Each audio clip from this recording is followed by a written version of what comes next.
ဖူးပွင့်ရတနာကြိုဆိုပါရှင်မမေအခုပြပေးမှလေးရတော့မမေတို့ဆိုင်မှာရှိတဲ့ပန်းခိုင်နေအားလုံးဒီဇိုင်းအမျိုးမျိုးမမေပြပေးသွားပါမယ်နော်ဈေးနှုန်းလေးတွေကတော့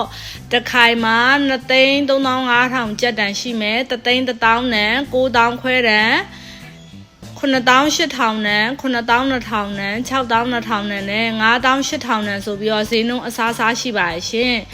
တကယ်လို့ကြိုက်တာလေးတွေ့ဆိုမမေကို screenshot ရိုက်ပြီးတော့လာရောက်ပြီးတော့မေးလို့ရပါတယ်ဈေးနှုန်းလေးတွေအစားစားတအိုးနဲ့တအိုးကဈေးနှုန်းမတူလို့ပါနော်မမေအခုပြပေးသွားတာလေးတွေကတော့တအိုးမှာ3ခိုင်5ခိုင်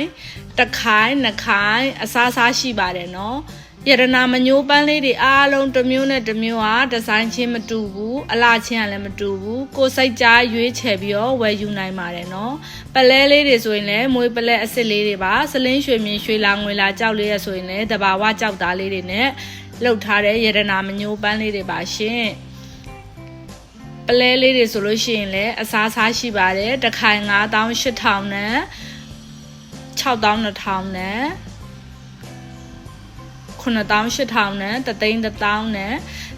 အစားစားရှိတယ်เนาะပန်းခိုင်လေးတွေကတအိုးမှများတော့အဖြန့်တော့3ခိုင်ထိုးကြပါเนาะဒါလေးဆိုရောင်စုံလေးအရန်ကိုလာပါတယ်ရှင်ရတနာတစ်ခွမညိုပန်းလေးတွေပါဒါလေးဆိုအနီလေးပါရှင်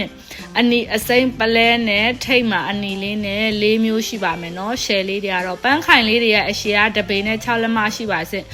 ရေရဲ့အမြန်ချောရောက်တဲ့ဘယ်မျိုးမဆိုမမေတို့ပို့ပေးပါเนาะအကြိုက်ရှိတယ်ဆိုလို့ရှိရင် screenshot ရိုက်ပြီးတော့လာရောက်ပြီးတော့မေးလို့ရပါတယ်ကျေးဇူးအများကြီးတင်ပါတယ်ရှင်